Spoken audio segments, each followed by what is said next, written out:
Hello everyone, welcome to Ajiro Tech. Ajiro Tech. In this video, we're going to be looking at the Cambridge International AS and A level information technology with the course code 9626 variant 12. Okay, and this was the paper that was released a few months ago and the first paper one theory on Ajiro Tech. How cool is that? So do well to share this video with your classmates and friends, and trust me, they want to learn. Okay, please take note that this paper is 1 hour 45 minutes. So I'm just going to be a good student and I'm just going to pen down my name.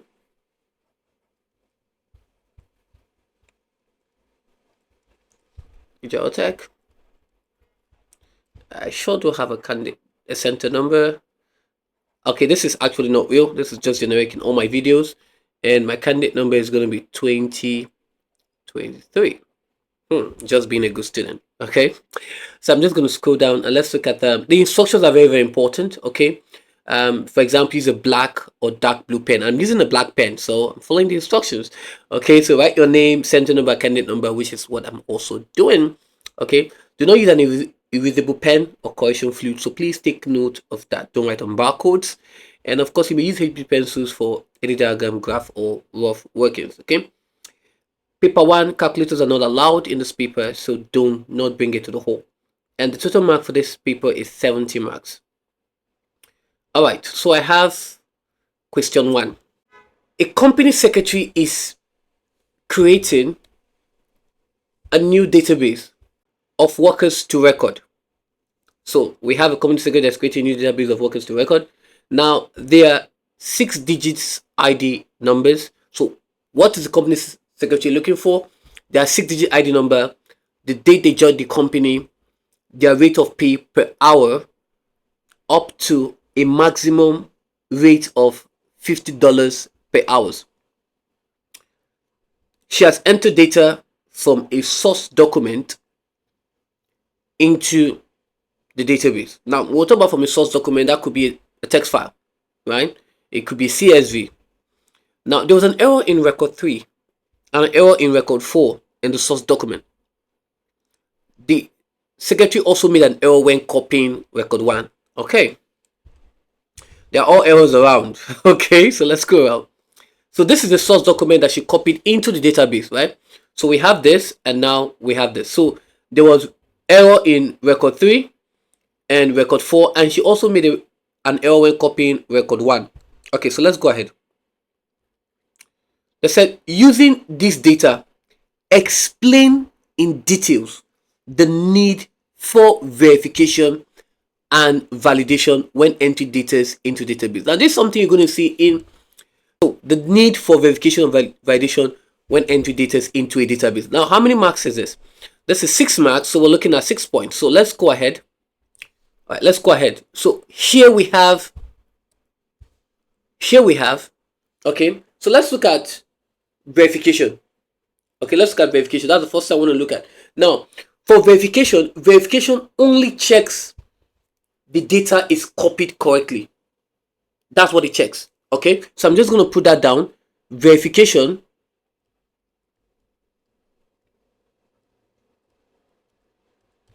okay, only checks the data is what copied correctly. Now when it comes to validation also ensures that the data is what is reasonable or is sensible. That's what validation does.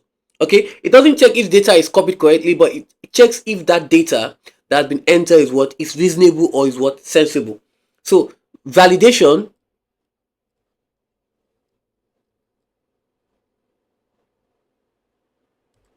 okay checks that the data entered is what reasonable.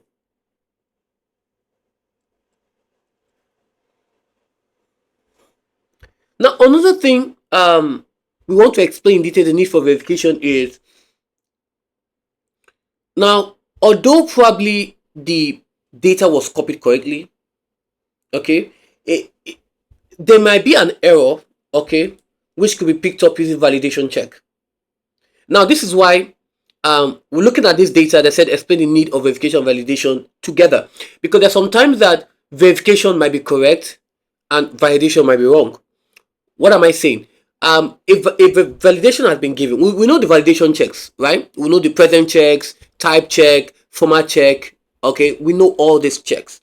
Okay, length, range check. We know all this. Okay, so there might be a need. Okay, the verification is copied correctly, but the validation has been placed on that field right here, on that field, might not conform to what has been copied. Now, we could also have an error there. Okay, so this is why that the original data may have an error. We have to look at the possibility that the original data may have errors. Okay, so here, the original data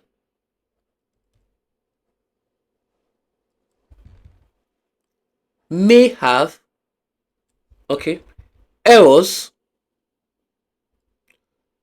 Yes, although copied correctly, which could be picked up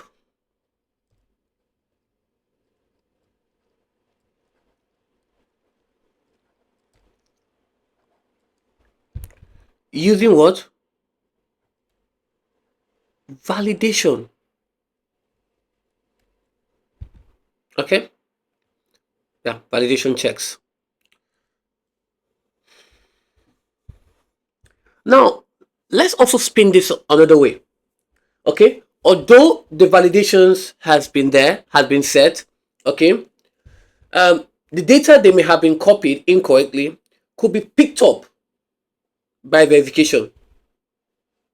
So why we are saying that, why the original data may have an error, and then the validation, the original data that may have an error when copied, even though it's copied correctly, there could be an error in the source document, and the validation is picking it up.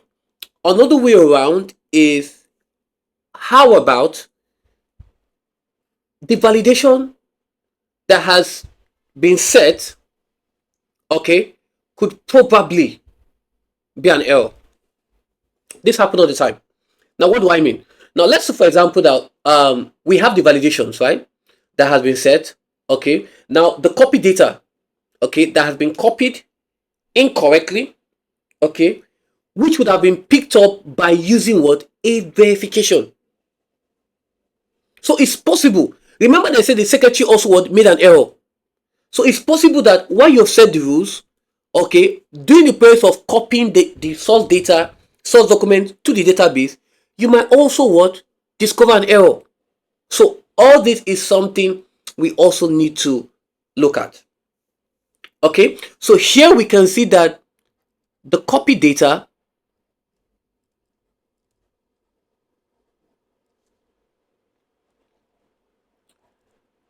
may have been copied incorrectly. So there is no way we can overlook. We have to talk about it. Okay, which would have been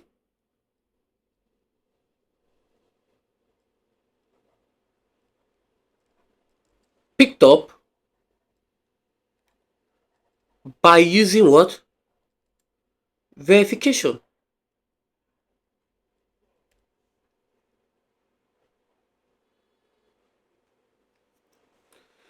Now, the next one I want to talk about is both of them. Both of them are needed to cover mistakes that the other one would probably not identify. There are some that verification might not be able to identify. There are some that validation will not be able to identify. But bringing both of them together, that is why they said in details the need for verification and validation. So when both of them come together, now they are able to properly ensure that the data that is entered has been copied correctly and it's sensible. Okay, so both checks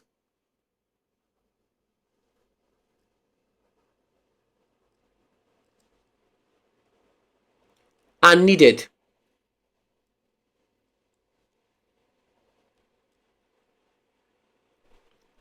to cover mistakes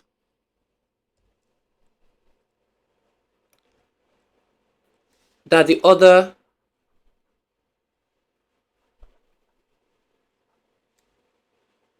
would not identify.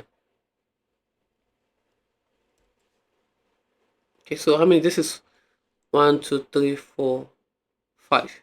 Okay, so let's look at one more. Okay, so the next one I want to talk about is, let's talk about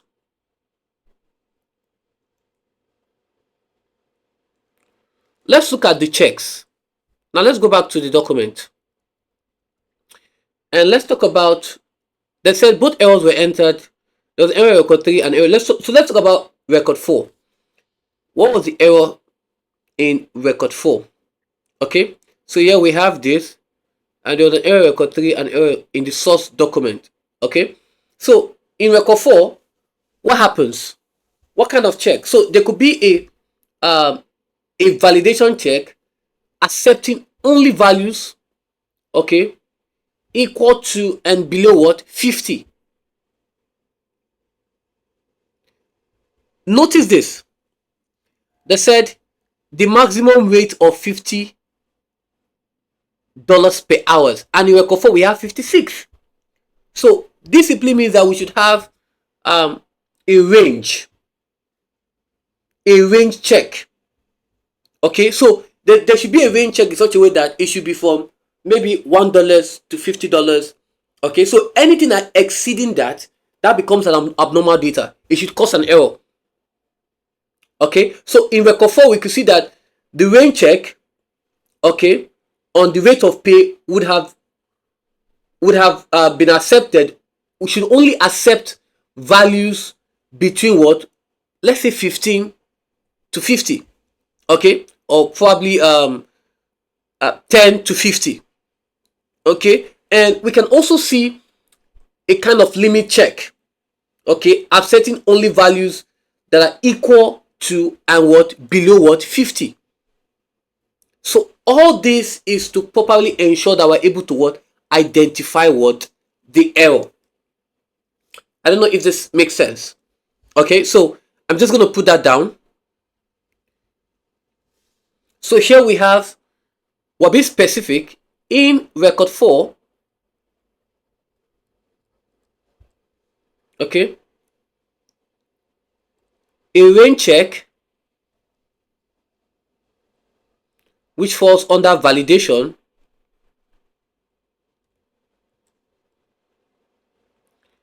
on, let's go back and check, rate of pay. Okay, so I'm gonna have to put it exactly that, rate of pay, rate of pay. Come on, let me check, is this the same thing? Oh, small letter.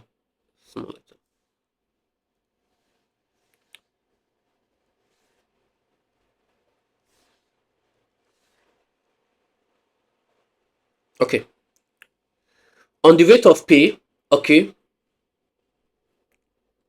would have accepted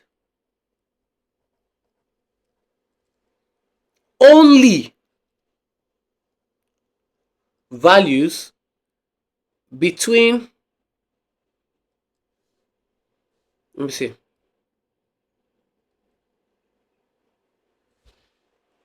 I have a maximum, I don't see minimum here. So I'm just going to work with what I have here. So I think the lowest here is 15, right? So I'm just going to work with 15 here, 15 to be the highest and to be the minimum, and the maximum should be 50. So between 15 and what, 50. Even if you look at this, if you look at another thing that we can look at is the date joined. And that is what? A format check. Can be used on the date joined field to check that it is what? DD, MM, and what? YYYY. That's another one. Okay? That's another one. So if you want to look at this, so we could say for others, I like doing this a lot. So we could have format check. Of course, this format check here, I have to specify it. It's under what? Validation.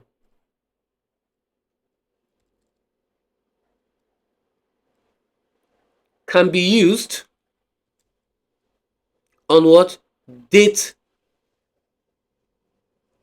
joined.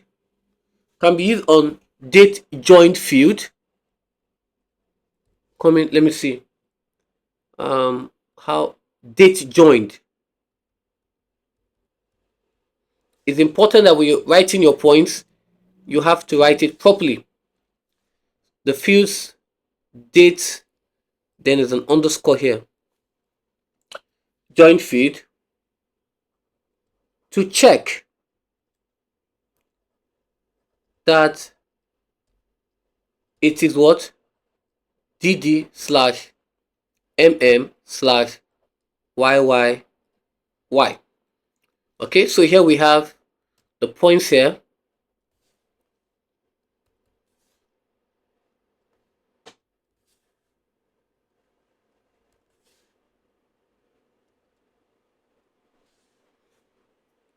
Okay.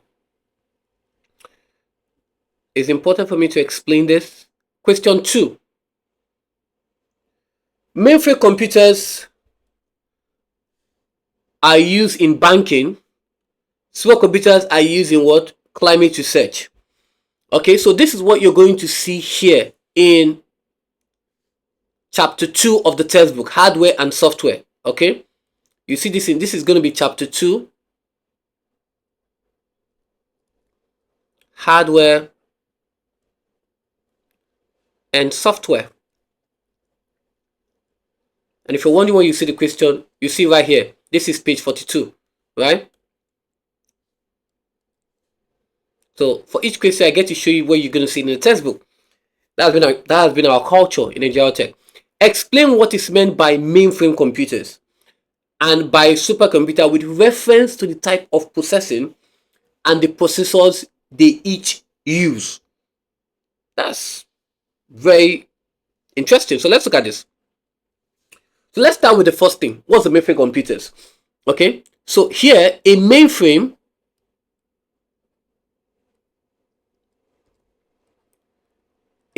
computer can have what? Hundreds of what? Processor. Right? That processor can be in cores. Okay, we can also see that in cores. Okay, can have hundreds of what? Processor. Now, the next one is, let's look at supercomputers, right? A supercomputer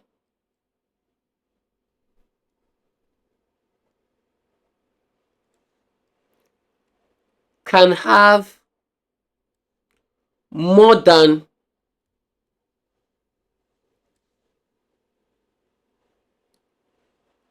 100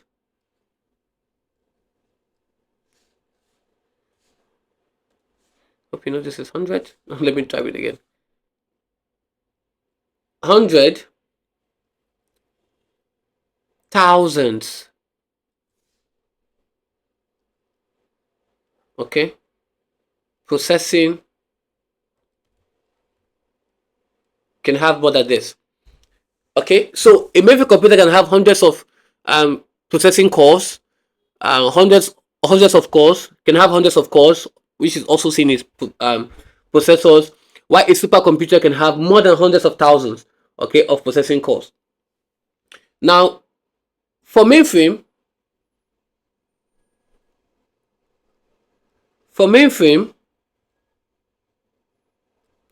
For mainframe computer, all cores, right, share one operating system.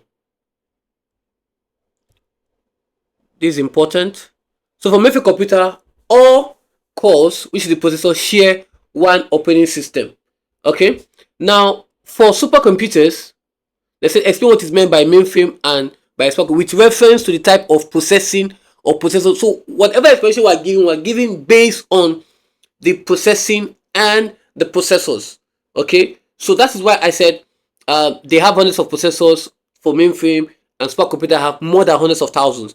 And of course, for the mainframe computers, they share the processors or the processing cores, which is the same thing. They share one operating system. Why for supercomputer?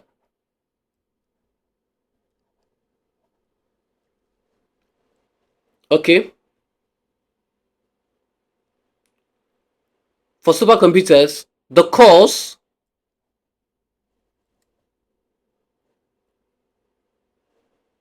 has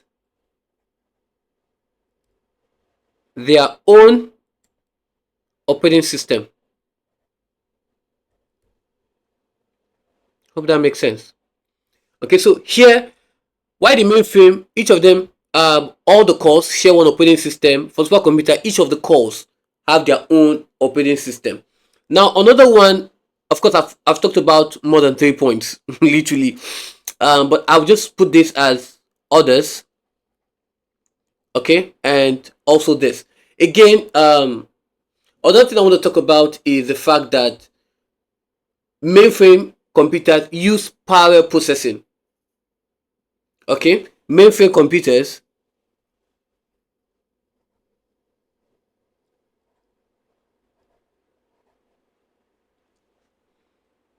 use what? Parallel processing. Why for supercomputers?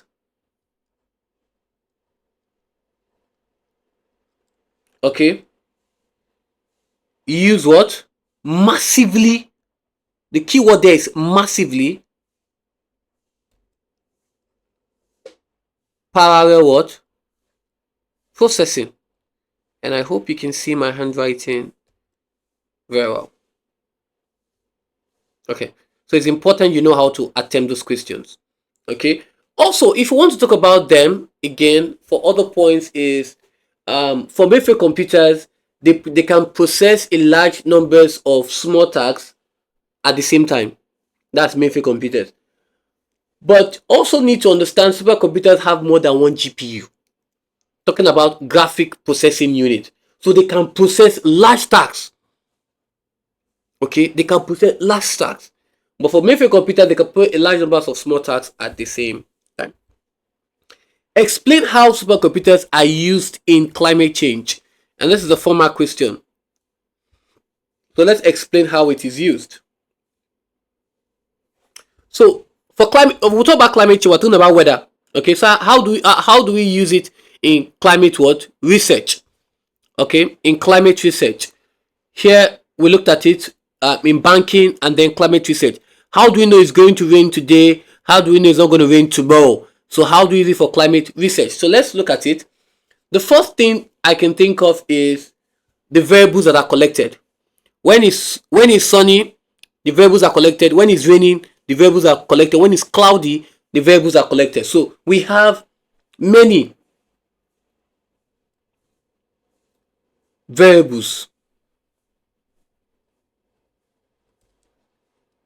are collected.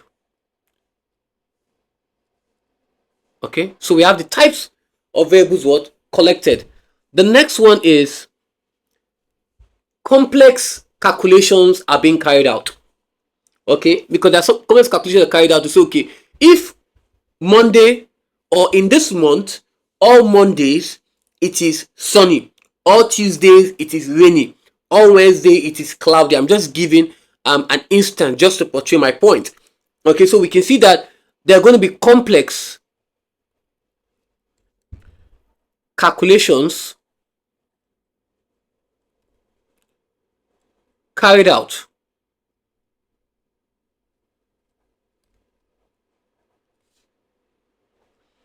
Again, it can also help to identify two items that is measured by the sensor for this purpose. So we can use two items to measure. Okay, two items to what? To measure by the sensor. Of course, the sensor is an input, right? It's going to read the environment, measure the environment, and then send it to the computers. Now, the next one is large quantities of data that are collected. Okay, and is handled and processed for each of what? The variables. Okay, so this is very, very important. The next one I want to talk about is the trends of different variables over several decades, or decades or long time. Okay, so that trend over 2 years, over 10 years, how has it been for each month? That's a complex calculation. How has it been for what? Each month. So this would show, okay, show the historical, let's use that word, historical,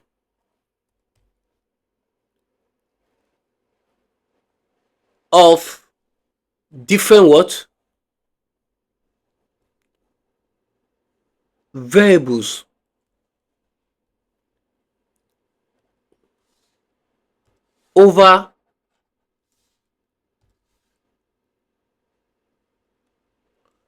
over several decades.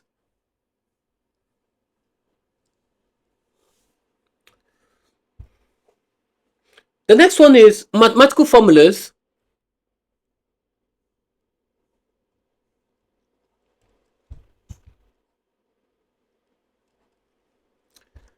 are used to describe how the different parts of what? A climate what? System. So use a mathematical formula to describe how different parts of a climate system what? Interact. And then we can also use a computer model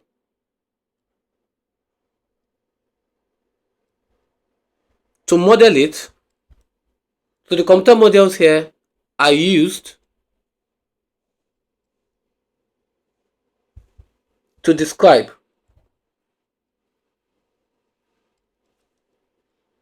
how the climate will change.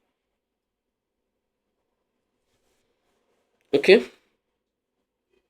Of course, this model can include so many uncertainties. Okay, and they are so complex. Okay, that there is no known exact solution, or probably they're just best guesses. So the whole idea of a model is to try so many scenarios on them to see what can actually what happen before actually building what the real thing. Okay, so hope that really is understood. Okay,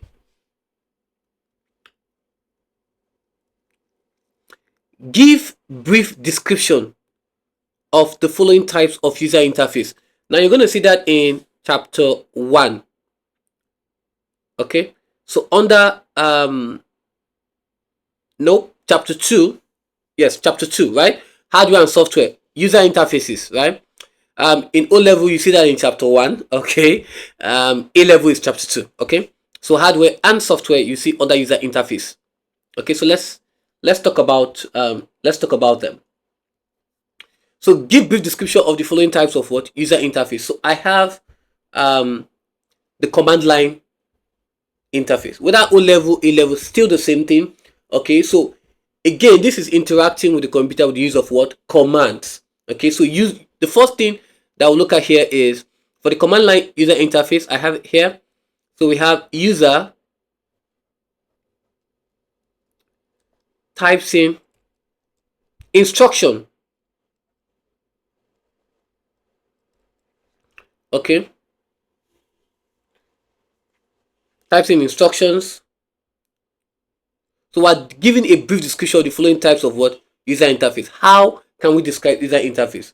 Okay, types in interface, types in instruction, and then we have prompts appears in screen.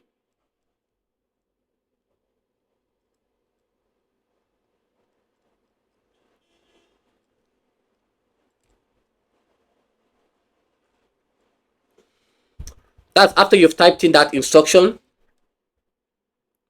Another description of the command line user interface is the fact that it requires few resources than the GUI. Okay, it requires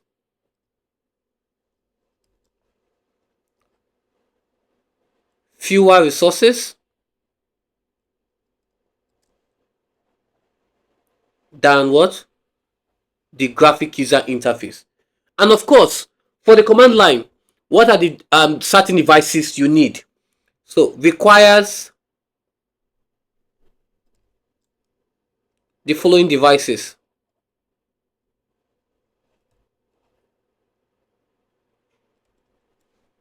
keyboard,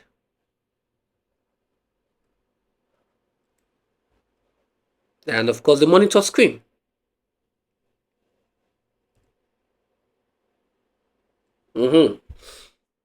All right.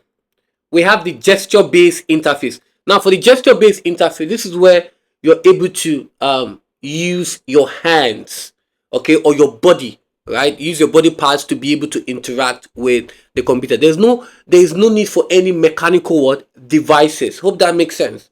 Okay. So here you have. So let's describe that. So the user moves, okay, part of the body.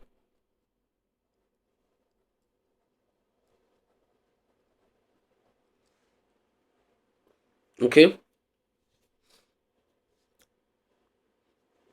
And the other says the move part of the body is what? To communicate. To communicate with the computer.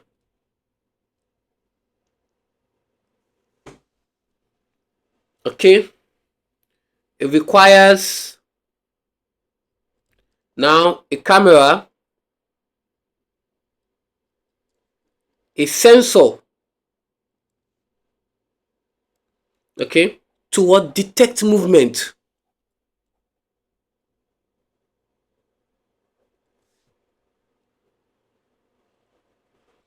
Again, the computer will have to match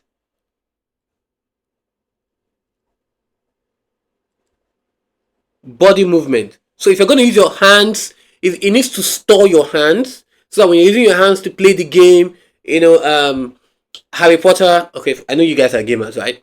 Harry Potter, you're just using your hands. You're like, no, this. So it's actually doing that. Okay, I wish you can see me move, right? Okay, so matches what? The body what? Movement.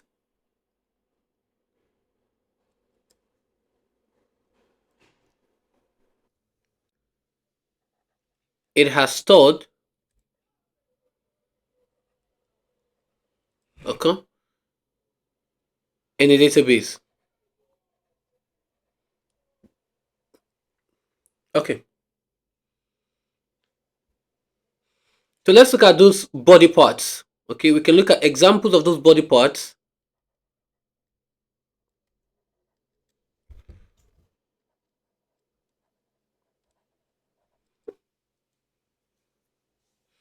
The body movement. Okay, so we have finger pointing.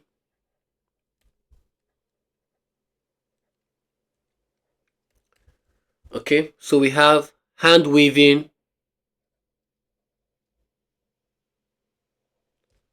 Okay, hand waving or raising, whichever one. We have head nodding. I think that's all. If there's anyone, please let me know in the comment section. Okay. All right. Dialogue interface. Now for dialogue, and I do this a lot when I'm communicating with, I'm not going to mention the name because um, I have my device close with me. Okay, so the whole idea for dialogue is you're communicating with the computer or interacting with the computer with the use of your voice. And we have, I can mention one, Amazon Alexa, because I don't have an Alexa around. Okay, and we have other ones as well. Okay, so let's describe it. So the first thing here is user uses their voice. Okay, we'll talk about voice, we'll talk about spoken words. Okay, to communicate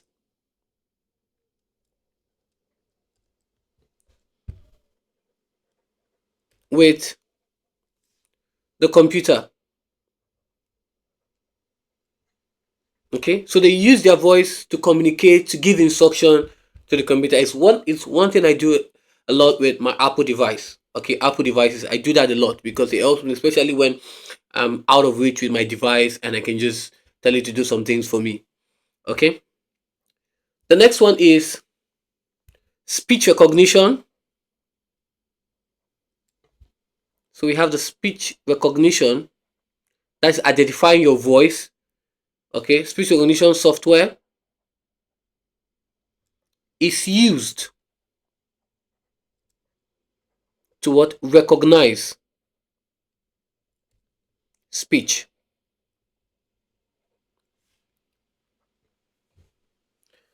Again, computer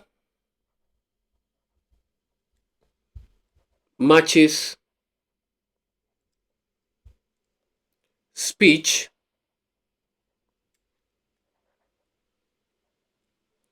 it has what? Stored in a database.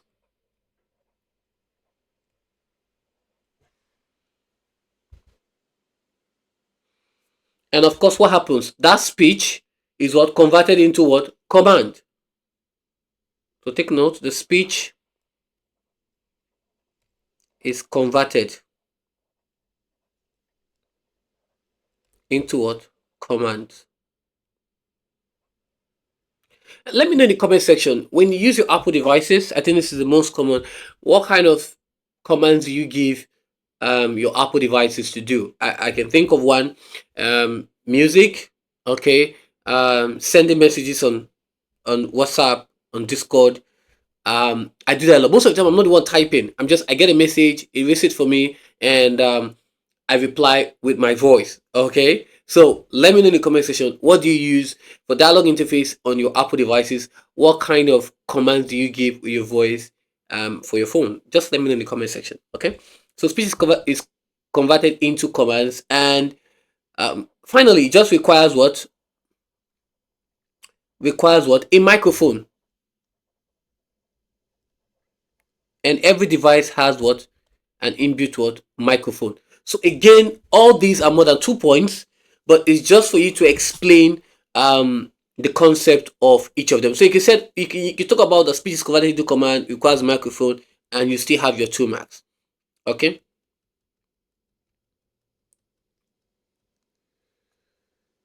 Question 4. Describe how sensors are used as part of a control system in nuclear power plant. Okay, now we talked about sensors, and sensor is what you see in monitoring and control. This is chapter 3, monitors and controls. This is going to be chapter 3, monitoring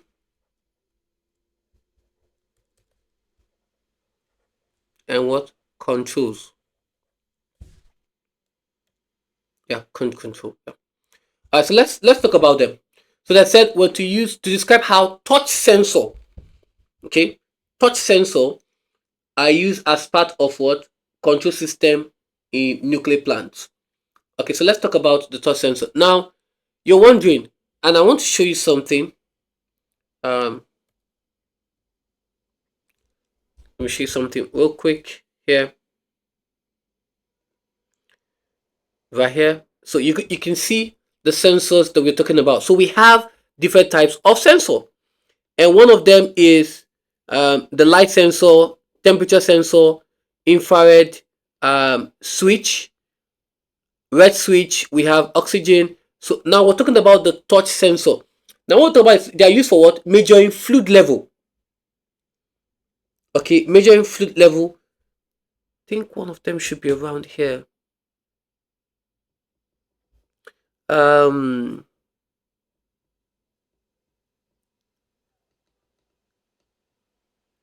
Somewhere around here. So, which can also be seen as your pressure, which can also see as your pressure sensor. Okay, which can also be seen as what? Your pressure sensor. Now let's look at the pressure sensor. Right, the pressure sensor converts the force applied to its surface to generate what? Electrical what? Energy, which is converted into values to present. So again, we can see that the pressure you're adding is can also see as what? A touch. Okay, so let's look at it now. Describe how touch sensors are used as part of what? Control systems in nuclear power plant. Most of you have heard the word nuclear power plant, right? So let's see how we can do this. So the first thing I have here is the touch sensor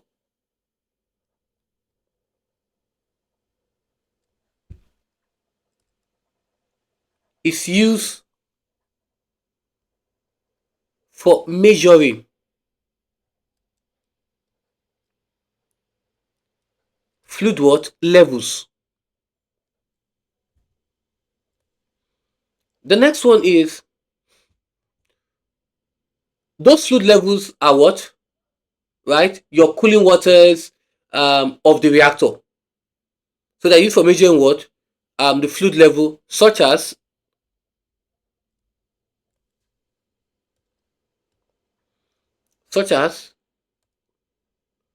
the cooling water level of what? The reactor. Another one is a capacity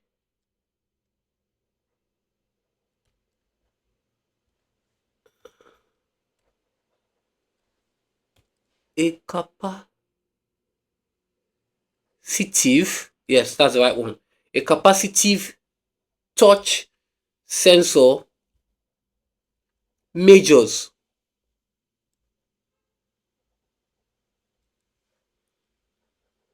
the what?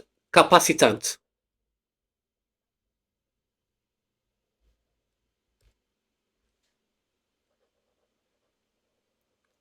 between two what?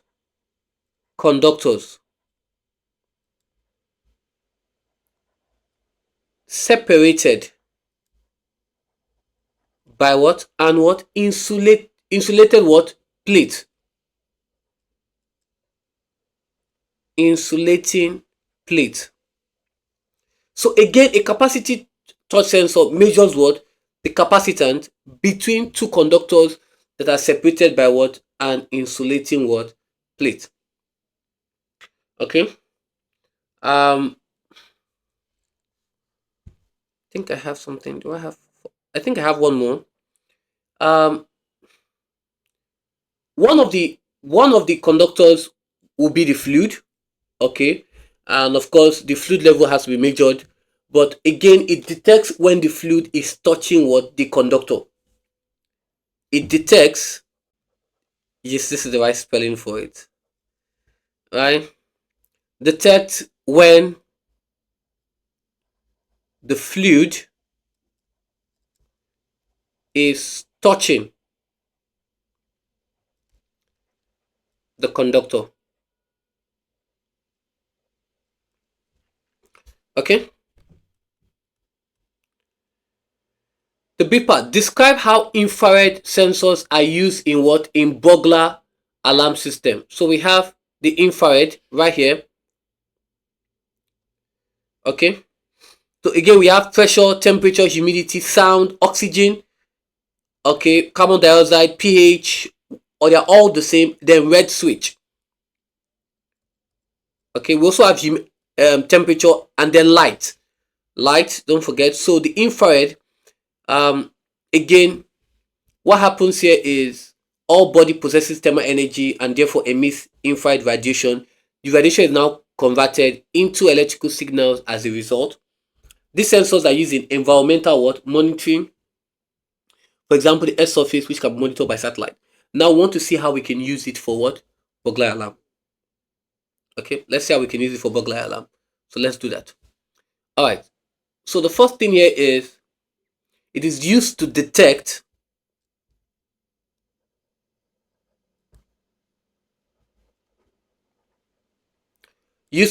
what? Presence.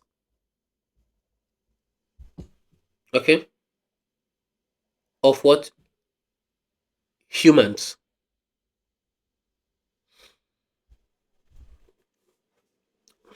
What about detect? What about movement? Detect presence or movement of humans. The next one is that human beings what? And it's right there. The human body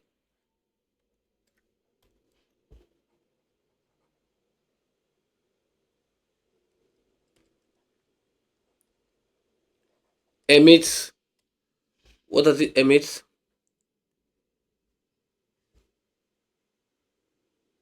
Infrared what? Radiation, which is called a thermal energy. They possess that thermal energy. So they emit or possess what? The thermal what? Energy or heat.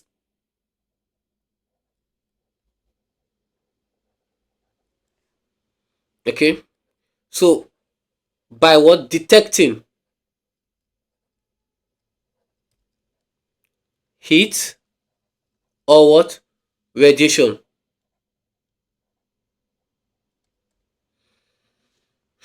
And you see that, right? Therefore emit what? This radiation is converted into what? Electrical signal of what? As a what? Result. So this is very, very important. Okay, so they used to detect movement. Um, the beams can be across the room. It detects what? That beams as well. Maria wants to use informations about the family in our own town, in our town for a study. She will get the information from an indirect data source. This is chapter 1. The town electoral register from an indirect source, comma, the town electoral register. This is kept at the local council's office.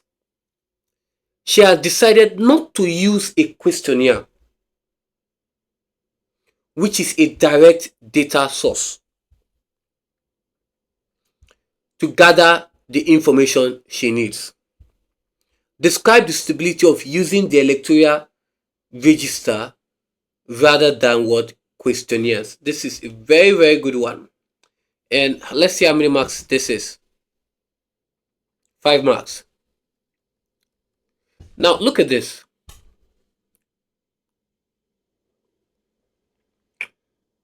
Okay, you're going to see this in chapter 1, like I said, data and information.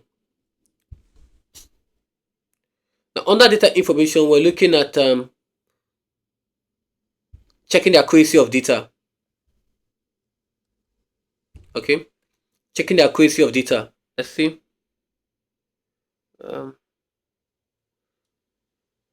See somewhere here. Of course, check validation and verification. We talked about it as well, which is also chapter 1, and they also see it in chapter 10 as well.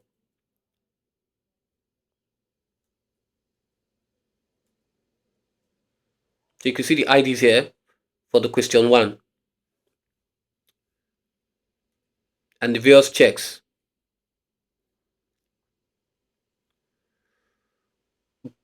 But I'm looking for, just give me a minute to find it.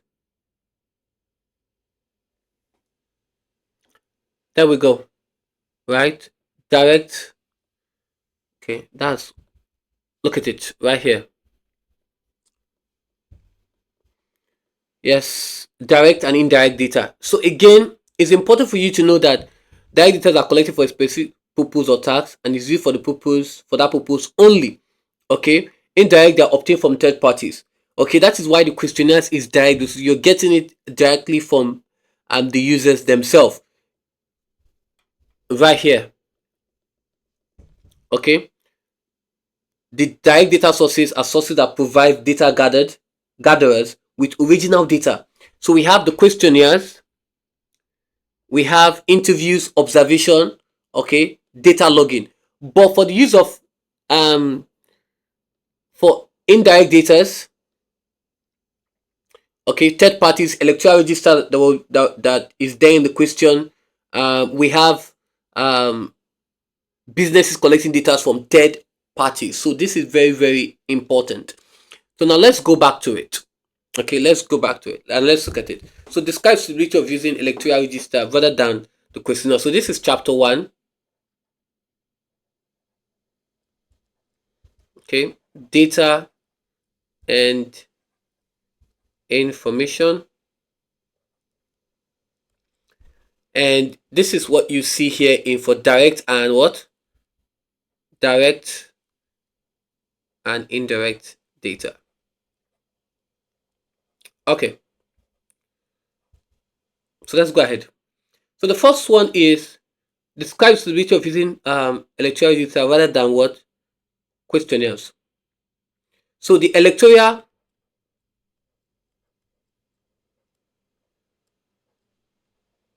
register is a single document already gathered. Okay, so they're already gathered, they're immediately available. You don't want to say yourself, you already have them.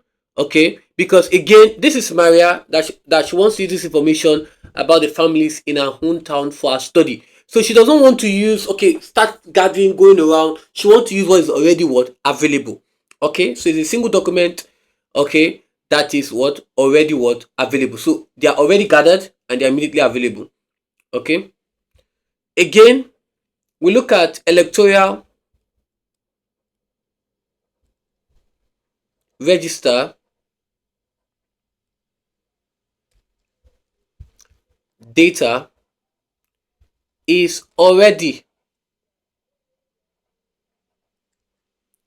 collated or processed.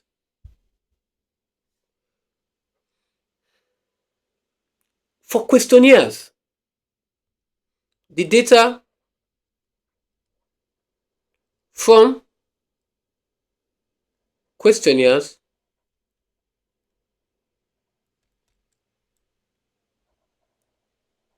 may take time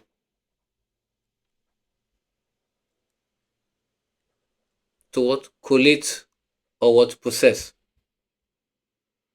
It might also take long to distribute questionnaires.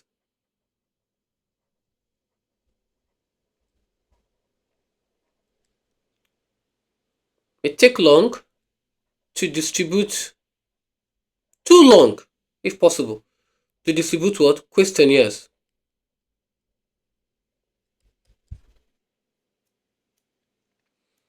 Again, let's talk about in terms of transportation. She's only going to need, she's only going to need to make one trip, which is to the council's office, instead of traveling around collecting the questionnaire that she had distributed to so many people that probably must have traveled. Okay, so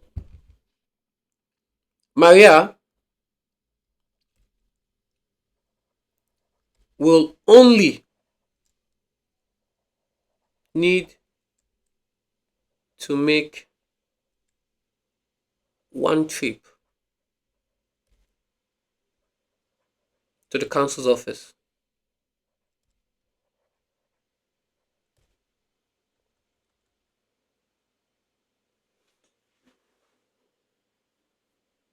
And it's also cheaper to pay one trip to the council office rather than to pay transport cost to various parts of the town just to get your questionnaires or to distribute the questionnaires. Okay.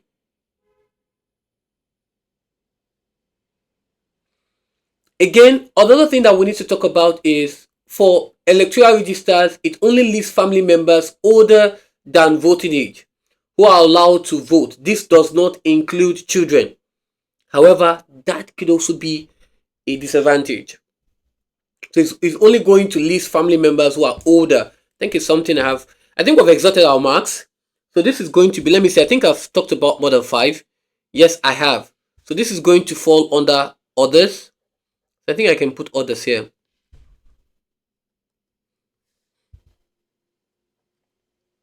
Okay, so the electoral register only what? List family members older than what? Voting age. Okay. However, this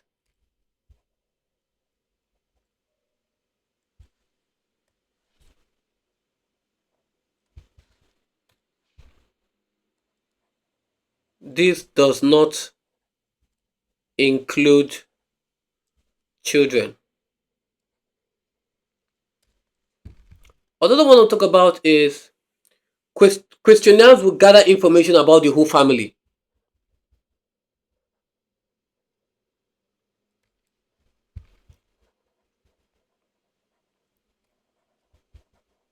Will gather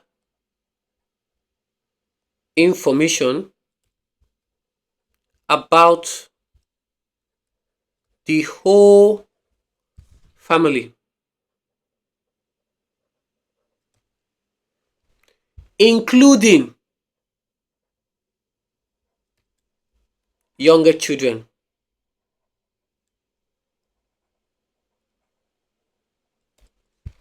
And finally, for the electoral register only holds limited what information.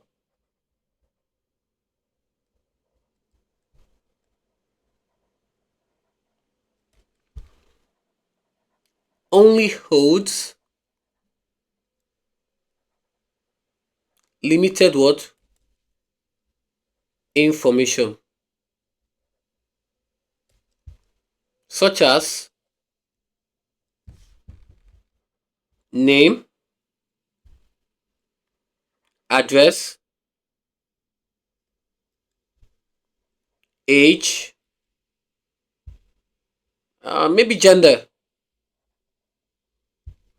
Okay, so I hope this is properly understood. There can be a digital divide. Digital divide, that will be chapter, I think chapter 4 or chapter 5. I think that should be chapter 5. I think that should be chapter 5. Oh, chapter 6. Chapter 6, digital divide, chapter 6. Okay, let's look at it. They said there can be a digital divide between people who live in rural areas and people who live in an urban area. The divide can be caused by the lack of fast broadband in rural areas, resulting in a limited access caused by lack of fast broadband in rural areas, resulting in a limited access to the web. Explain the effect on people who live in rural areas of having limited access to the web. So this is chapter 6. 6 for 6, right? So chapter 6.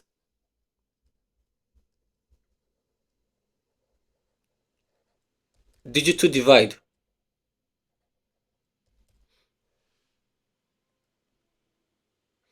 Explain the effect on people. Okay, so let's explain the effect on people it will have.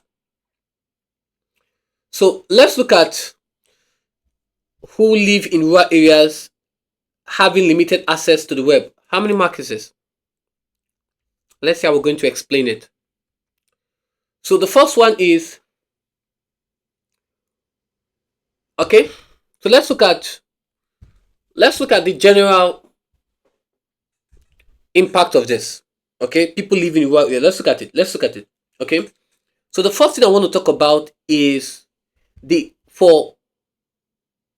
effect it's going to have on people living in rural areas having limited access is inability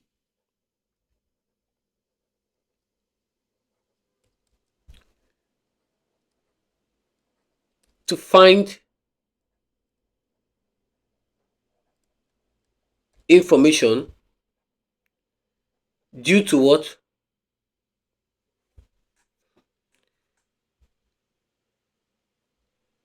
Inability to access search engines.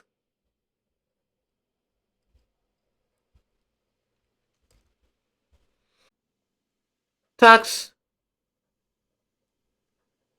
takes longer to complete, which is time wastage.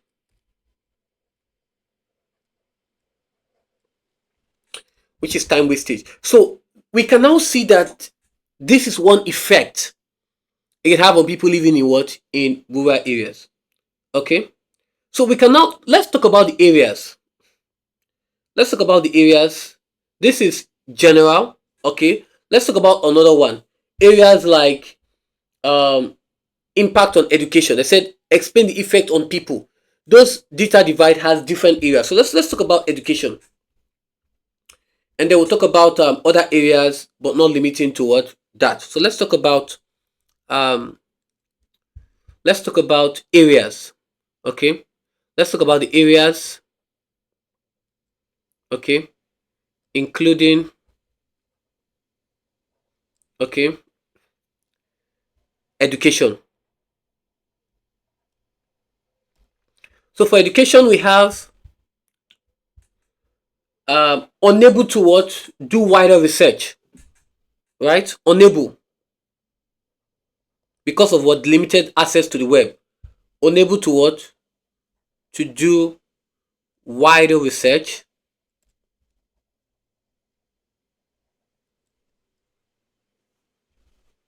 So this would invariably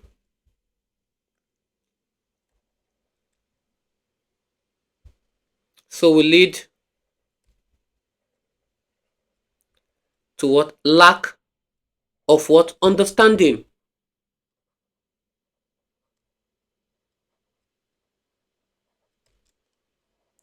of what the topic.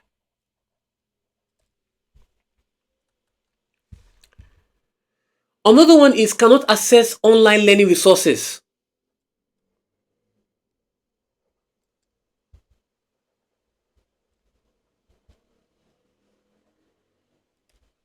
Online what? Learning resources.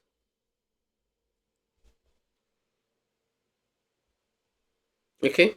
So quality of education is lower.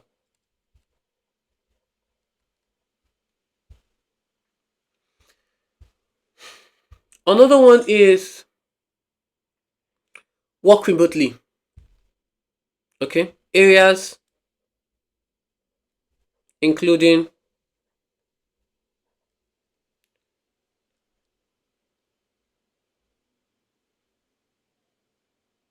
remote jobs. Okay. So areas including remote jobs talk about unable to have face to face communication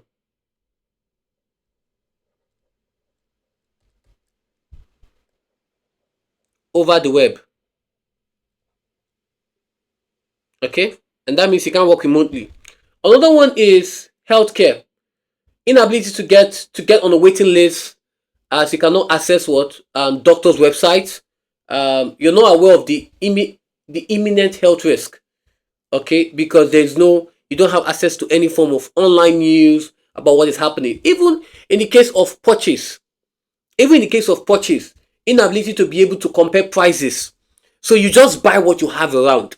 But in the urban areas, people have that option, that opportunity to be able to compare prices from different Shopify, okay, Amazon, Alibaba, you can just compare prices. Oh, I think I should just go for this one.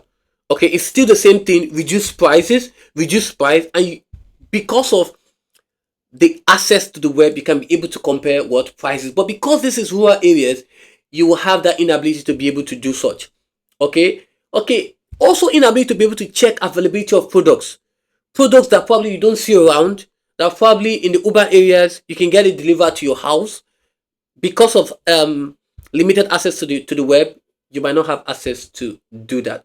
Okay, even banking, carrying out online transactions, entertainment, it's a cost. Okay, there's a lot of impact on that.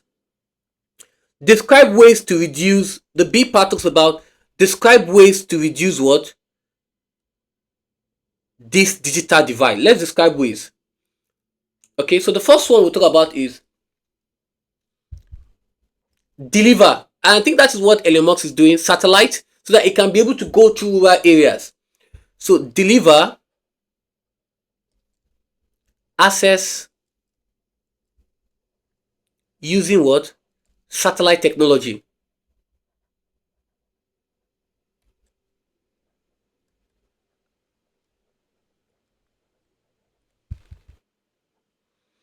Okay. Another one is you can create cyber cafe. Talking about internet cafes, right? In those what? Rural areas. Another one is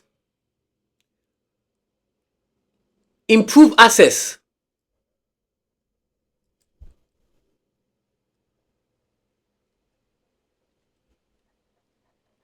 to the what? Internet.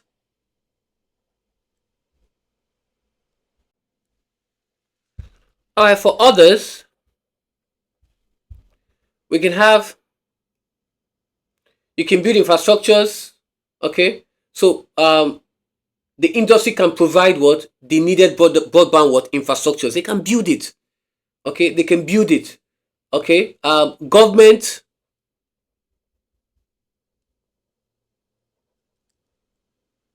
can also investigate alternative means of what? Distribution.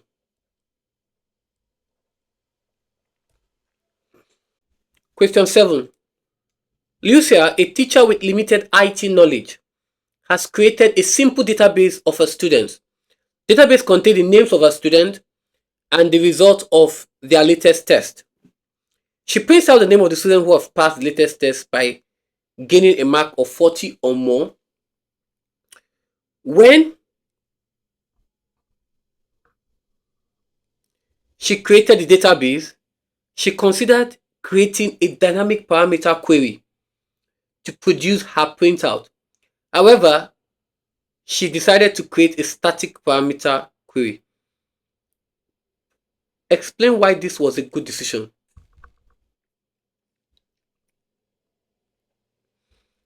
Okay, now, dynamic parameter query talks about you have to be changing the queries. Okay, it is because you have to be changing it, but static talks about queries that you have in those fields. So whatever happens is, for a good example, if this is greater than this, then pass. This is not greater than this, then fail. Okay, so the whole idea of the query is what you are extracting. So she doesn't have to spend much time responding to the prompt or typing in the pass mark. She doesn't have to. Okay, which is a very key point in this. So this is 5 points. So let me start off with this. So the first one here is, I'm going to use a name. Okay. Louisia doesn't have to spend time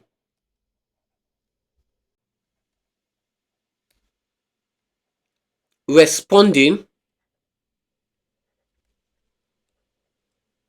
to what?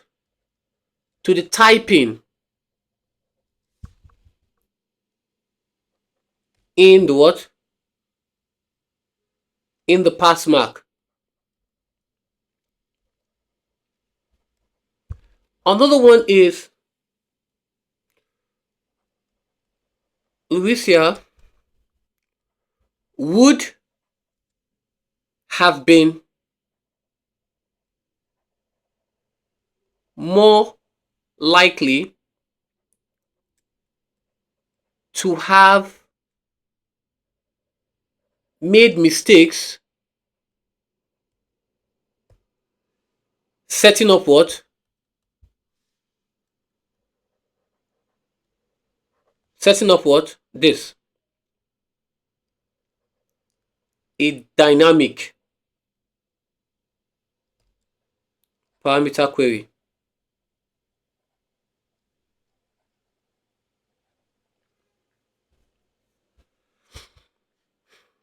Another one is there's an increased chance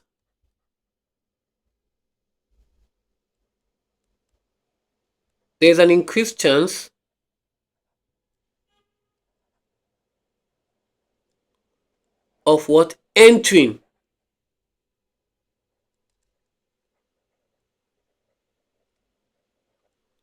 the wrong number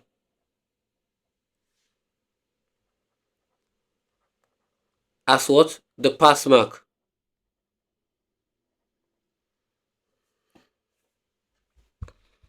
Okay?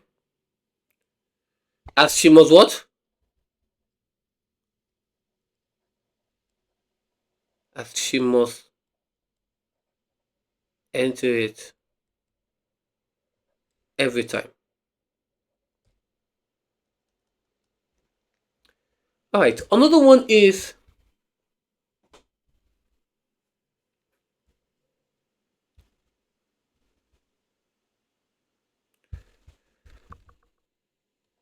the pass mark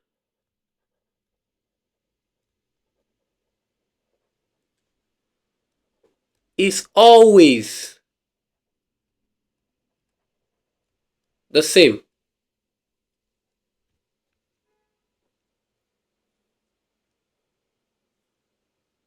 So the pass mark is always the same, okay, which is fixed, right? Always the same. So there is no need for a what? Dynamic parameter what? Query.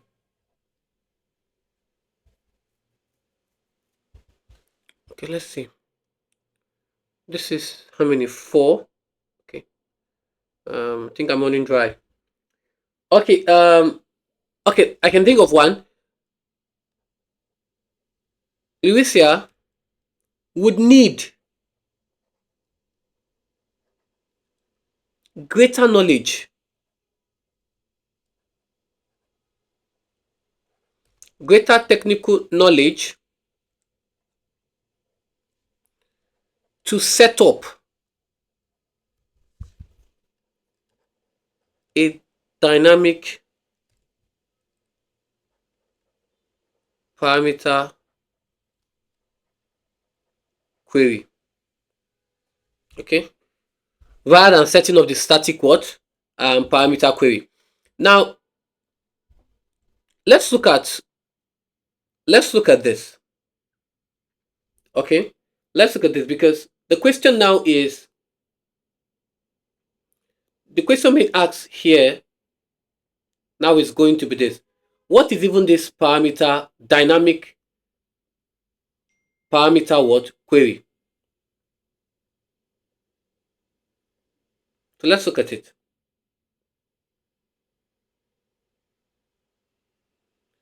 Now let's look at it. Now a dynamic parameter query, okay, now allow users to change the values of query parameters within a report or data set.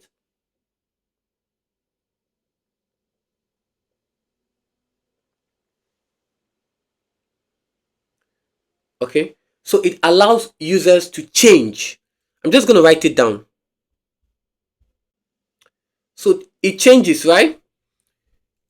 To change the values of query parameters within a report or data set, okay, and have the report or data set what? To update what? Automatically.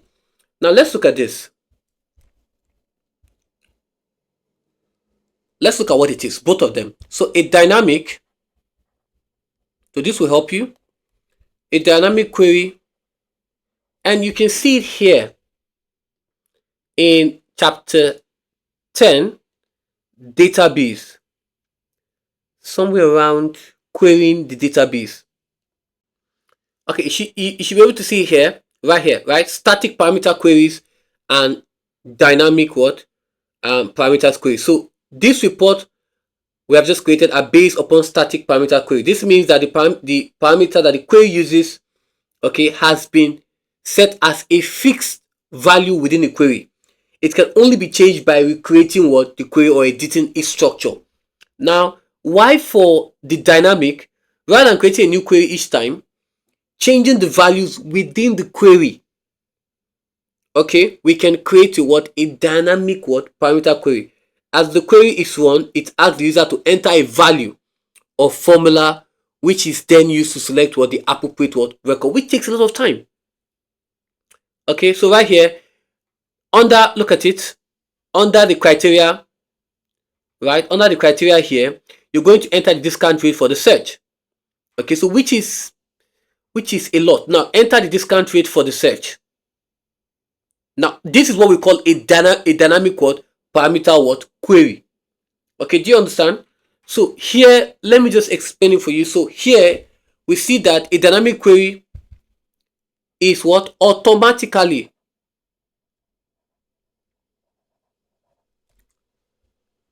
refreshed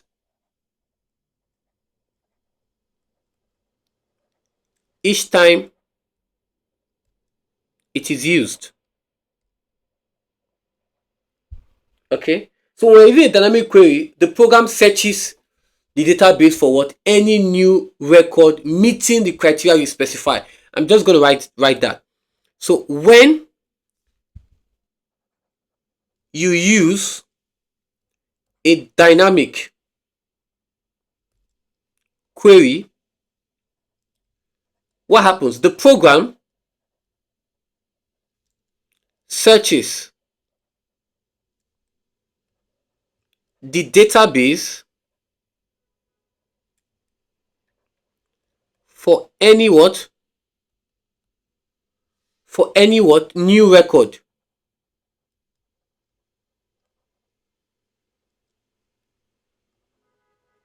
Records meeting what?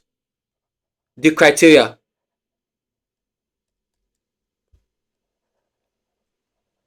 You specify.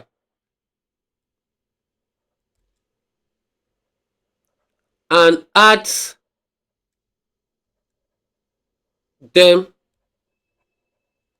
to what? The results.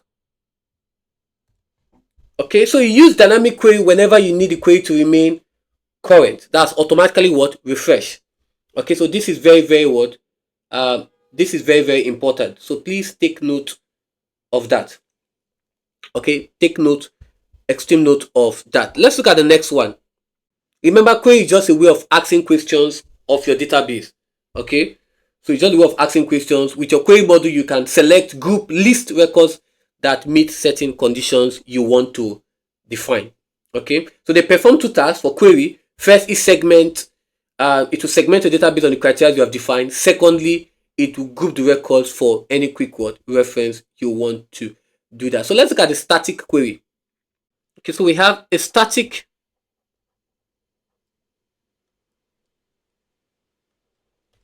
So right here, you see that here, chapter 10, static parameter queries is still the same thing as the static queries or dynamic parameter queries.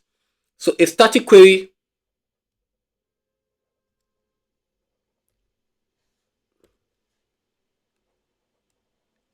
is like taking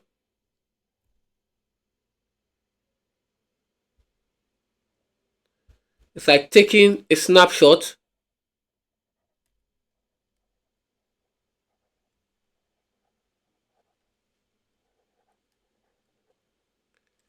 of what? Your database.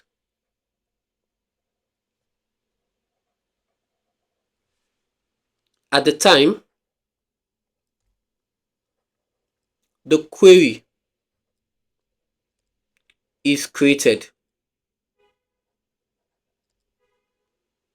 Okay, so only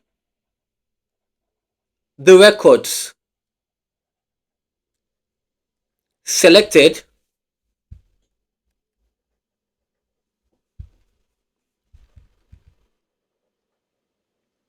when the query is first what created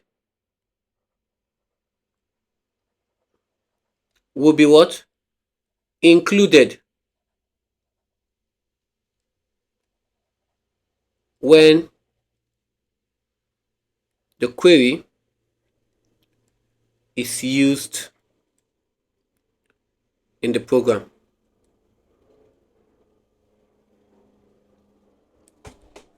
So again, it's like taking a snapshot of your database at the time the query is created. So the whole idea for static is that only the record selected when the query is first created will be included when the query is used. Again, queries is a way of asking questions, okay, of your database. You're trying to extract data by asking questions. Okay, so with the query models you can select two groups. The first one, the one that meets the condition you have defined, and the other one is how you segment your database based on that criteria. Okay, all right, let's go ahead because of time. Student student often transfer files between different word processing and database word packages. Justify the need for generic file format for the transfer of files between different packages. This is very, very important. Okay, now let's look at it. So justify the need for generic file format for the transfer of files between different what packages. This is how many marks? 8 marks. Wow. Okay, let's look at this. So the first one is files created in one software. So let's justify the need for generic files. Okay, in one software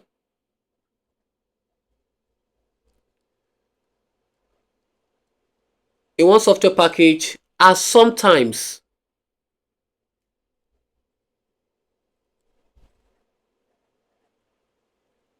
difficult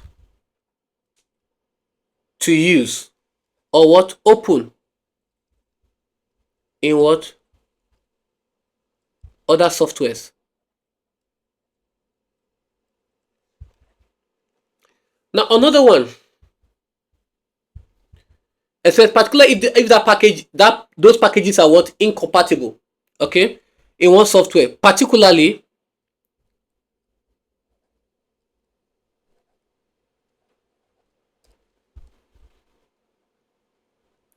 if the packages are what incompatible. That's 2 marks. I didn't want to split it. The next one is generic file format are what compatible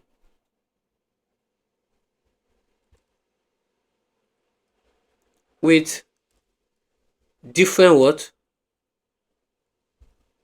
software package.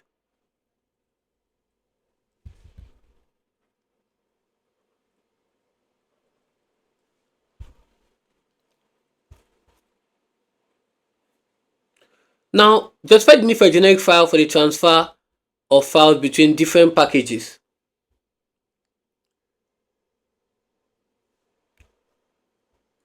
Another one to justify is the fact that since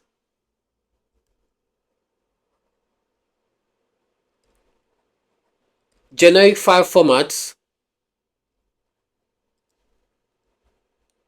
are needed to enable different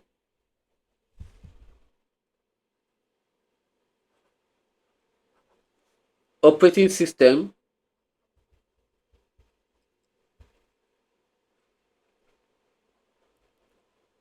to read the file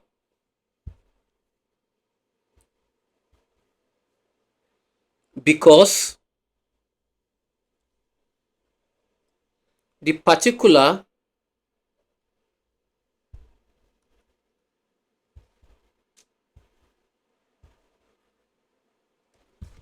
file format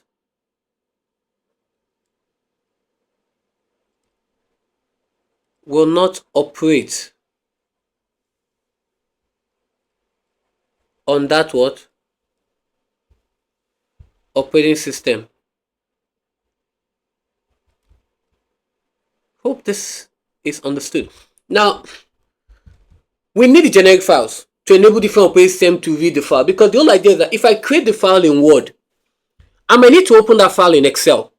But since because I created it in Word, it will be very difficult to open with another software.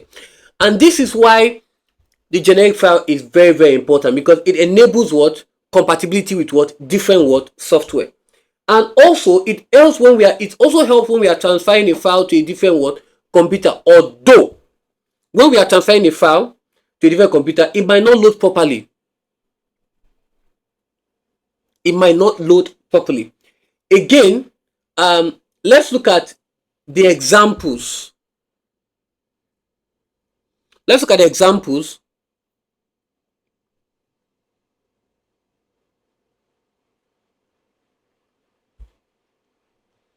So examples.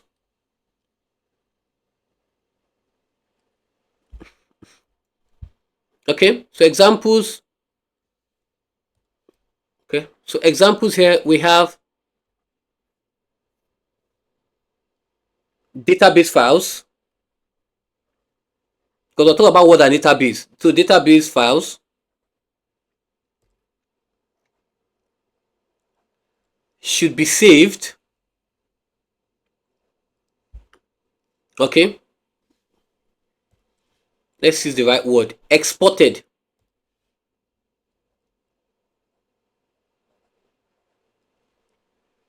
as what? A CSV. Also an RTF. Okay, so we have a CSV,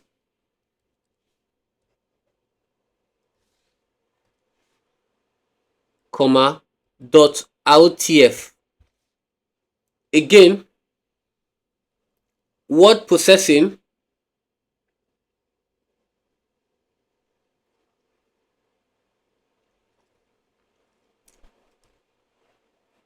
files should be saved as what? .txt, comma, .rtf. Right? So this is 4 marks, 1 1 1 1 4 marks. This is 2 marks, 3 marks, 4. This is 1 2 3. This is 2 in 1, so that's 8 marks already. Now if you want to add another one, is the fact that the whole idea is that so that word processing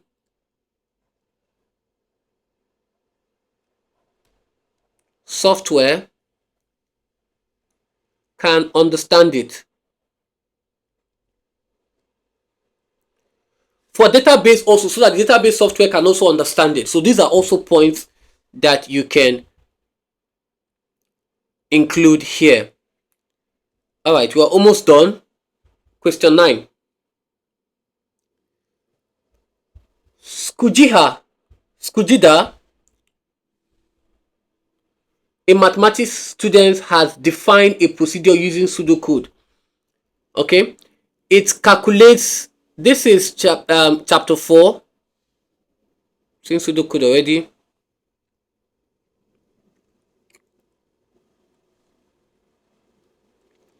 Chapter 4, algorithm and flowchart. It calculates the area of parallelogram by multiplying the base by the height. All parallelogram which have an area of less than what? 1000.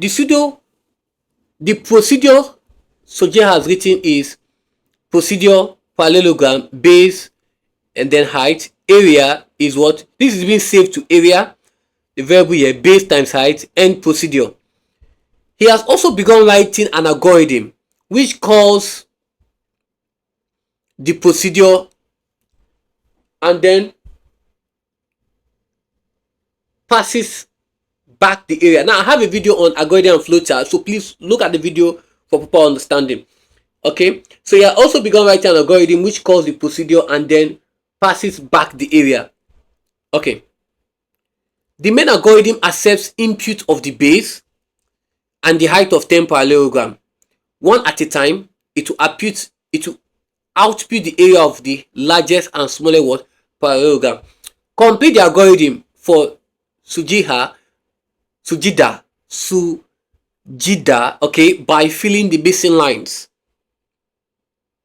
So here we'll start with count, the smallest, and then we'll fill the missing line. We have y count is this, so there's a lot of missing lines here.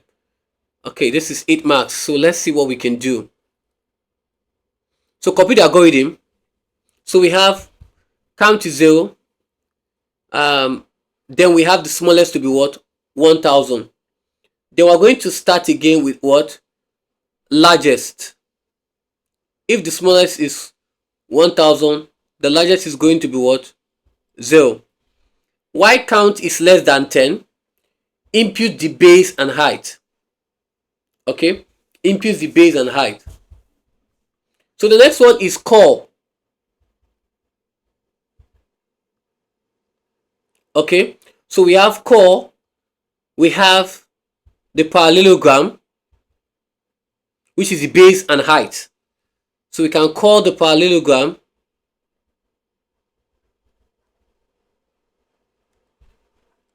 which is the base and the height. So if area is less than the smallest, which is 1000, then what will happen here? Okay, so what will happen here? Then we have the area being stored to what? Smallest. So we have smallest area. Else,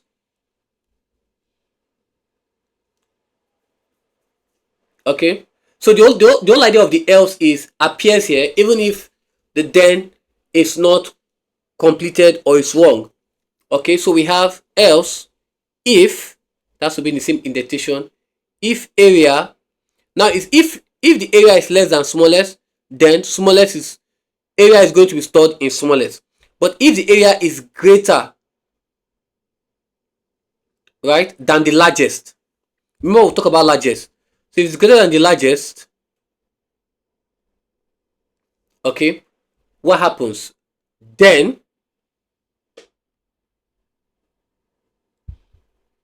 you have what? The largest. The area being stored to what? To the largest.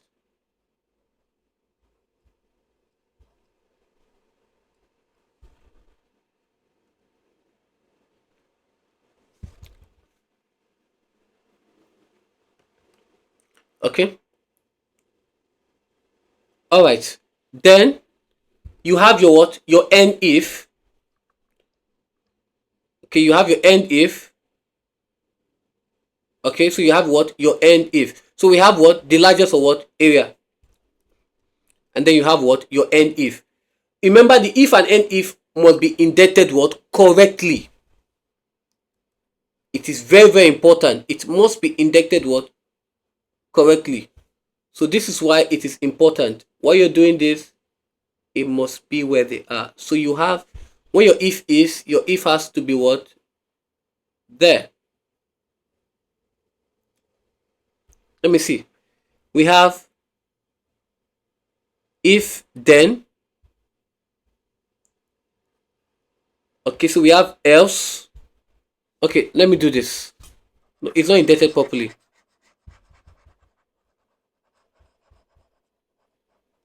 Still the same thing. Indentation is very important. So once you have your else, so here you have the if.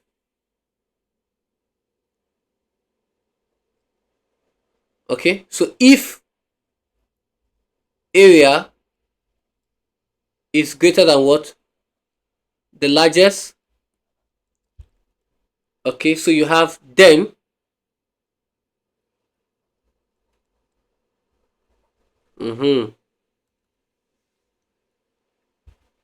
then you have largest, which is the area being stored to what? The largest. And then you have what? Your end if. No, your end if has to be here.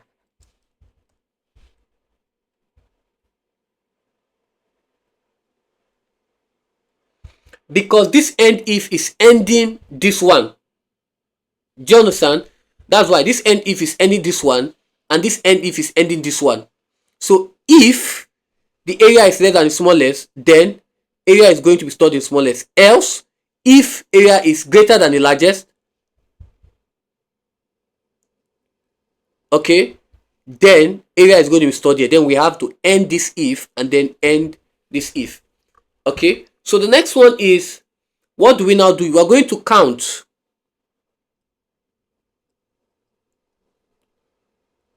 Count plus 1 if it's present, and then we have count, another count again, plus 1 if within the while statement, but not if within the if statement. So this if is if within the while statement, or not if is not if is within the if statement, right? Unless it is in both. This unless it is in both. Okay, so that is very, very important. Okay, so you have so that's the reason for this. Do you understand? So the next one is, so you can try to put any of them. Let me just remove this.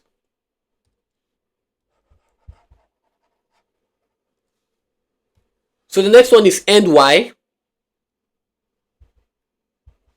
Remember, we have y. We began with y, so we have to end this y. The teacher is important. So end y.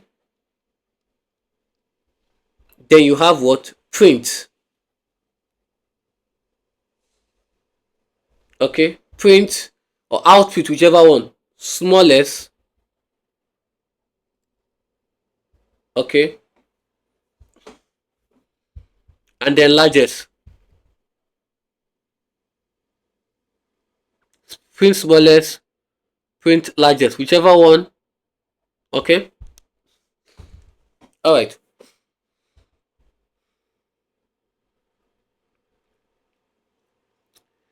Explain why the following technique could be needed when making what? Videos. Trimming a video clip. Now, when you're trimming a video clip,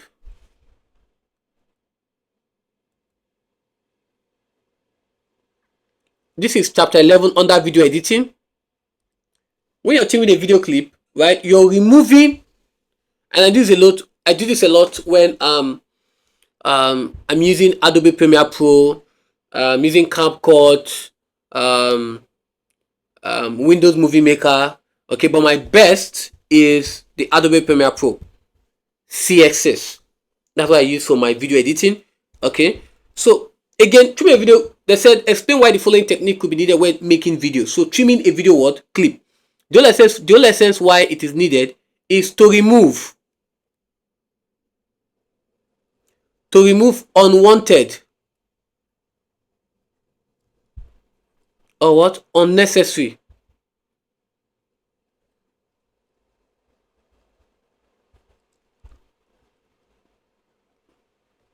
parts at what? The start or the end of it. Okay, to make it less, the whole essence is to make it what? Less boring.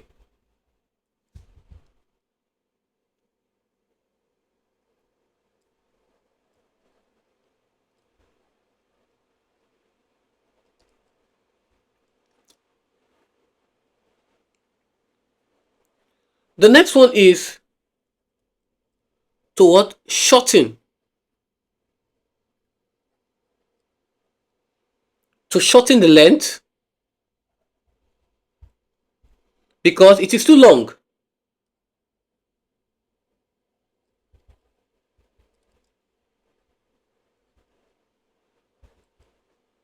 It is too long. Or to what? Reduce file size. So all these are different points, right? Another one is to make it more exciting. These are so many points to make it more exciting. Okay, and this could be boring introduction by removing boring introduction. Another thing, now I'm going to add another thing here. So all these are orders already. So you can put to shorten the length, because it's too long to reduce the file size. All these are different points. So I have orders here. So I'm just going to put orders here. Again, to bring video and audio into what? Sync. So the whole idea is to make it look more natural. Okay, to make it look what? More natural. Adding subtitles to videos. Let's look at this. Explain why the following technique could be needed when making videos.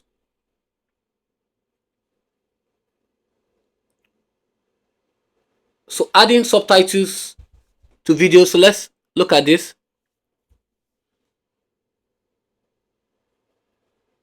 Another one, the reason I said explain what?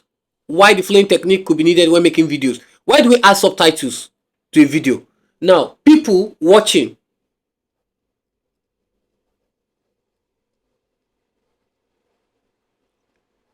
the video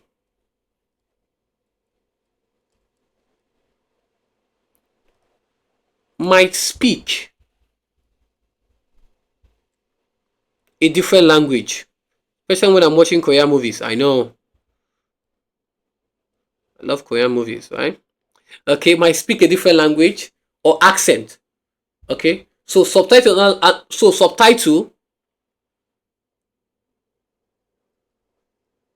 Subtitle in other languages can be provided.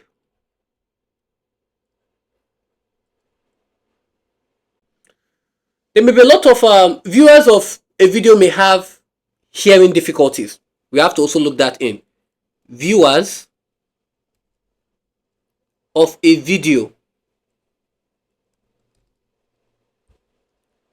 may have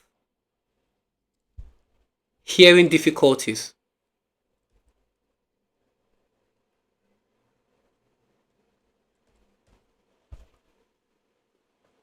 So subtitles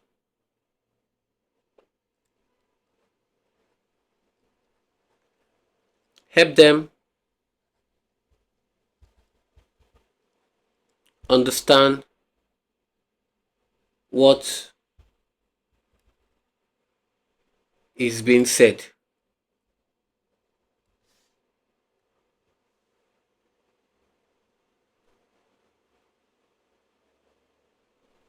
Again, what has been said?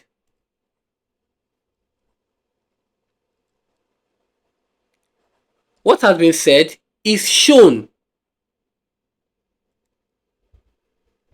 on the screen. Okay, so that nothing is missed. So I put up a lot of subtitles so I can be able to properly read along. Okay, there may be a lot of noise, a lot of background noise. Okay, when the video is being watched. Okay, so again, with a lot of background noise, nothing is also what being missed. This is why subtitles are being added to videos. Adding sounds to videos.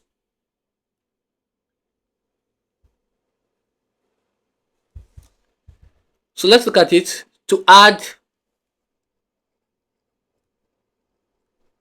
a clear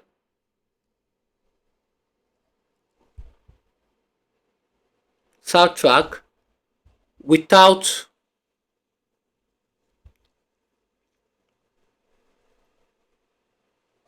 background noise. Okay, to add sound effects. Okay, to add sound effects, and of course that can heighten the impact. To add sound effects which can heighten the impact of explosions,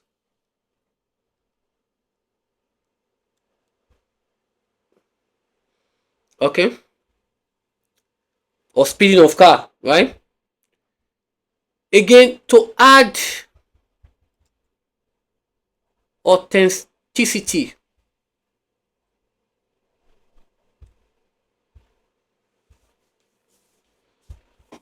Okay.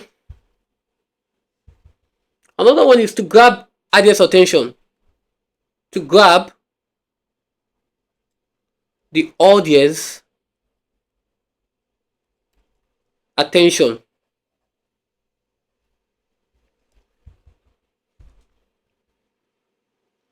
Okay. Again, it can also by making the video more interesting.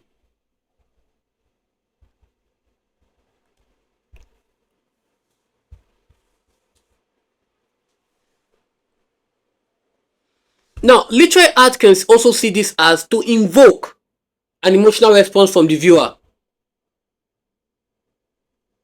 One I like so much is to increase engagement. If you're watching a video without a sound, I'm pretty much sure that you're not going to be totally engaged. You're not going to really enjoy it. Okay, you're not really going to enjoy it. So to increase that engagement, when we're adding when we are trimming a video clip, when we are adding subtitles, when we're adding sounds to it, is to just to for the sound to add authenticity, to grab the audience attention, to invoke that emotional response, to increase that engagement, enjoyment, to add a clear soundtrack, to make it authentic. Okay, narrators can provide further context to heighten the impact, okay, of speeding cars, lots of it, just to get, there's a soundtrack that it makes, that sound effect, and that gets your attention. Something's about to happen.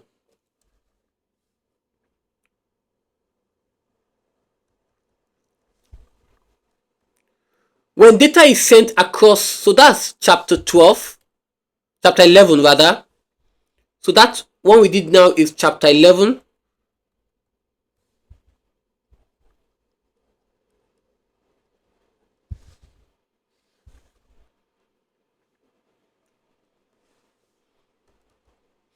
When data is sent across the internet, it is usually encrypted, right? Discuss the benefits and drawbacks of encrypting data which is transmitted over the internet. Encryption. Now that's what you see here. Encryption. That should be yes, chapter 1, encryption. So let's look at it. Discuss benefit and drawback of encrypted data when transmitted over the internet. Okay, so let's look at it, right? And how many marks is this? This is 8 marks.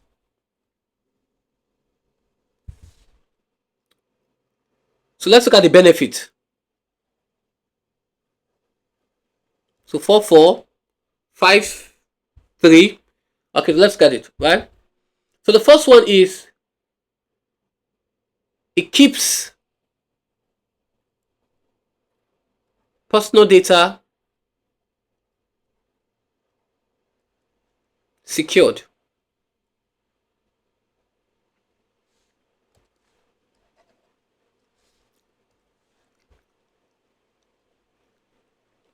Okay. Another one is it even enables the IT department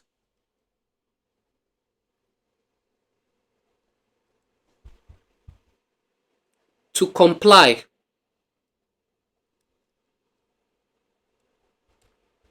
with data protection regulations.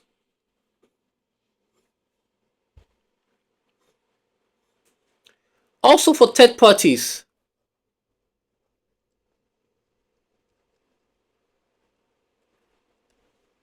for third parties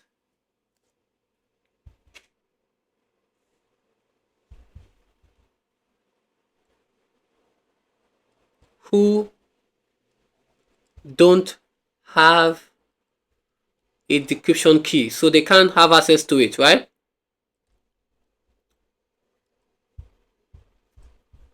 So is of what? No use.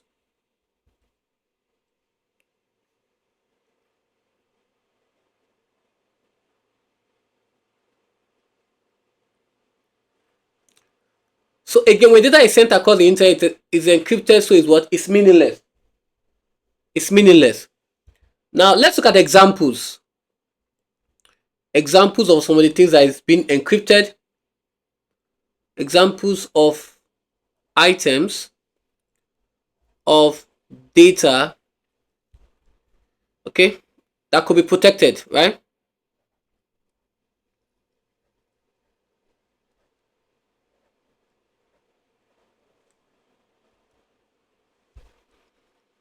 Okay, so this could be DNA, banking information.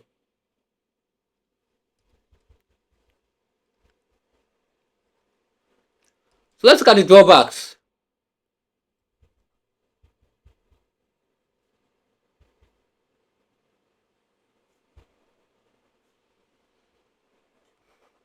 It takes longer to decrypt data.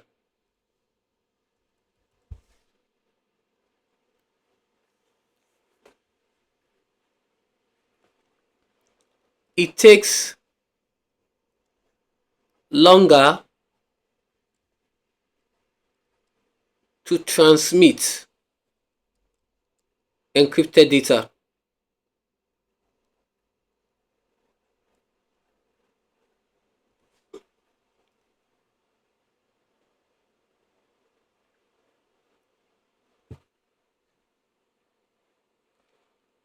Another one is it uses extra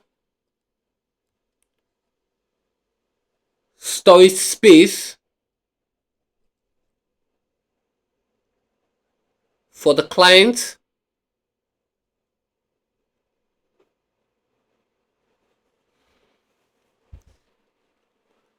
and if the decryption key is lost, it is extremely difficult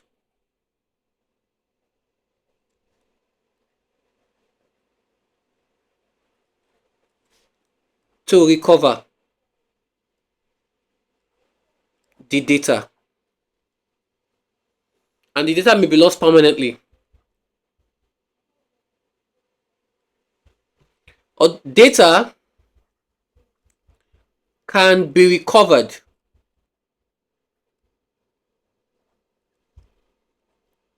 by re issuing of what? The digital certificate.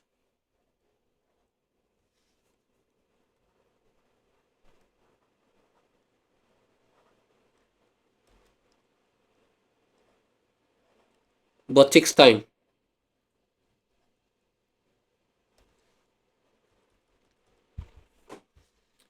And finally, it makes it difficult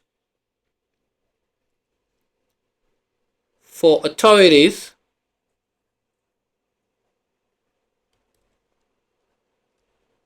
to monitor criminal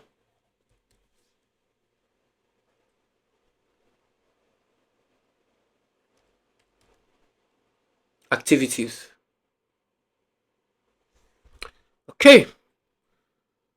All right, so that's the end of this video.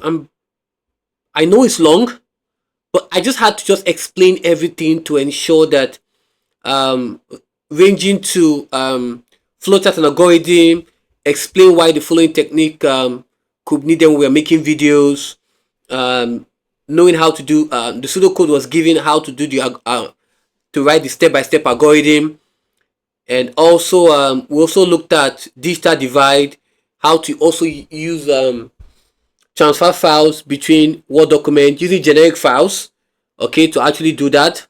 Database, talking about the dynamic parameters query, okay, dynamic parameter query, and also the static parameters query. We also talked about digital divide in rural areas. We were able to look at the way the disadvantages and ways to reduce it, okay, in rural areas. We also talked about data and information, talking about direct and indirect data source. We talked about sensors, touch sensor, infrared sensor. We also looked at the user interfaces, command line, gesture, and dialogue.